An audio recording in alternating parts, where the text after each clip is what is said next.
大家好，我是小慧，欢迎您来到我的频道，也非常感谢您百忙之中收看我的视频。刚过花甲之年的老刘，非常的注重养生。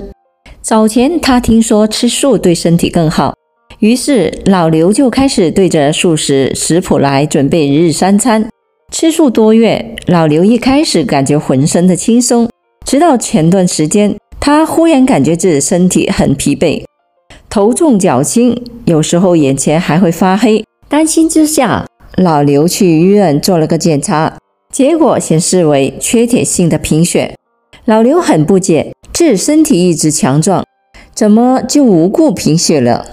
很多老年人都带着疑惑，明明平时以蔬菜粗粮为主，都不怎么吃肉，怎么身体反而变差了？老年人不吃肉真的有助于延年益寿？清华大学的一项研究或许会颠覆不少人的想法。清华研究多吃肉或可延长寿命。衰老领域顶级的专业期刊《A 军校》发表了一篇由清华大学医学院中招课题最新的研究成果。研究以小鼠为实验体，以高脂饮食方式喂养。研究的结果发现，高脂的饮食可以预防胰岛素信号通路，有效缓解多组织器官萎缩、功能紊乱，并明确可挽救由此带来的寿命损失。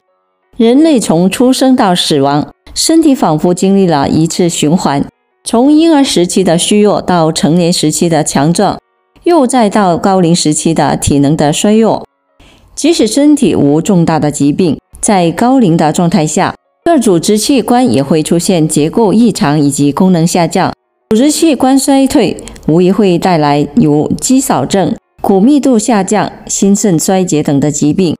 该研究发现，尤其是衰老末期的老年人，适当补充脂肪类的食物，可通过提高机体脂代谢，降低糖代谢，进而系统性的干预机体代谢的模式，改善疾病或衰老中末期的恶病质的状态。老年人不吃肉，身体会发生什么变化？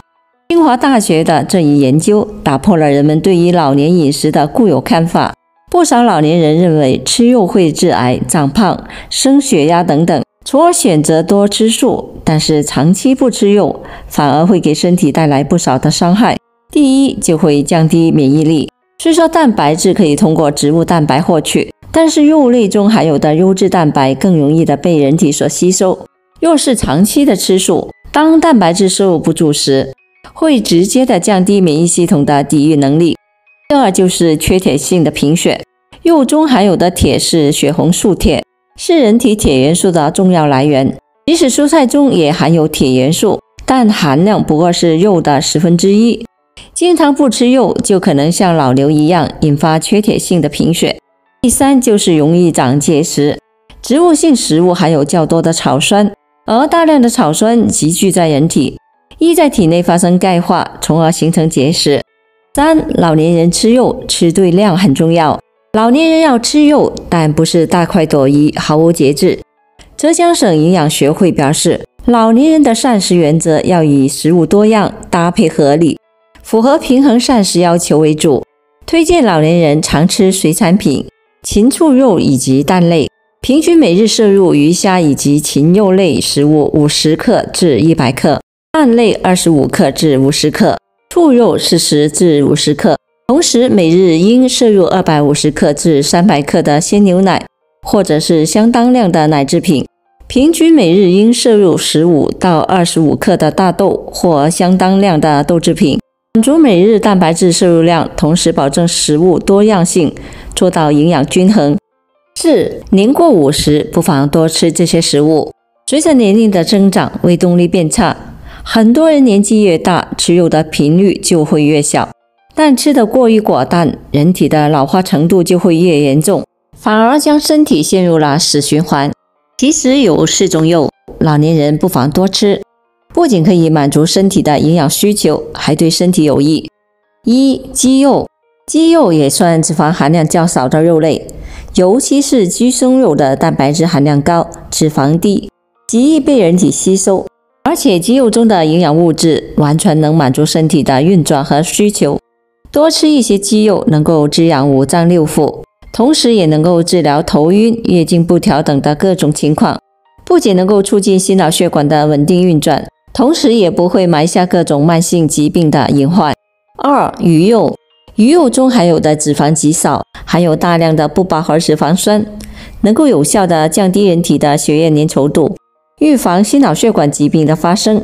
而且鱼肉当中还含有非常丰富的矿物质元素，以及 DHA 的含量也是比较多。而 DHA 可以起到增强记忆力、降低老年痴呆的作用。3. 虾。吃过虾的朋友应该都知道，它里面含有的蛋白质是比较多的，而且脂肪的含量也比较少。由于虾属于优质蛋白，所以人体对虾的吸收利用还是比较高的，还能够提高食欲、增强体质，预防自身因缺钙所导致的骨质疏松等，所以老人吃了有非常多的好处。4. 牛肉。牛肉中含有丰富的肌红蛋白以及蛋白质，且脂肪含量较少。老人适当的吃一些，更有助于骨骼肌肉的生长，强健体魄，还不容易发胖。肉类是我们人体最好的蛋白质的来源，蛋白质的摄入标准也可以等比和肉类摄入量挂钩。换句话说，吃肉的老人的确比天天吃素的老人死亡率更低，寿命也相对的更长。不仅如此，研究人员还深入研究发现，经常吃肉的老人年龄表现更模糊，肾功能状况也会更加的健全，一系列的老年病风险数值也有所降低。换言之，蛋白质摄入量的水平直接和身体的免疫力挂钩，蛋白质的摄入量达标，免疫系统也就达标，免疫力强，患上各种疾病的风险也就更低，身体也就更健康，自然也就长寿。不仅如此，癌细胞的生成也和免疫系统息息相关，蛋白质的摄入自然也能够降低一定程度上的癌症风险。老年人适当的吃点肉，而不是刻意的避开，均衡饮食才是最好的选择。选择最适合老人的肉，也能给健康带来更多的裨益。如果是腿脚不好、肌肉松散无力时，自然我们就更适合吃一点牛肉。而血脂比较高、心血管隐患态的老人，吃鱼肉更好。而免疫力低下、腰膝酸软、肾虚阳痿以及骨质疏松的老年朋友，可以适当的多吃一些虾。但是特殊人群如患有痛风症、高尿酸血症、关节炎、体质易过敏、甲状腺机能亢进、长期肠胃病及哮喘病等的疾病患者是不宜食用虾的。吃肉的确有益于老人养生和健康，但并不提倡大家无节制的多吃。吃肉最需要注意的就是搭配，在食用肉类的同时，辅以一些蔬菜、水果、粗粮等，营养摄入更全面，自然饮食长寿的效果也最好。好了，朋友们，今天所分享的视频内容就到这里了。制作视频不易，朋友们，如果您觉得我分享的视频内容对您有所帮助的话，就请您给我点个赞吧。您的每个留言和点赞都是我进步最大的动力，也非常欢迎您到评论区分享您的生活经验。非常感谢您的支持和鼓励，我们下期见。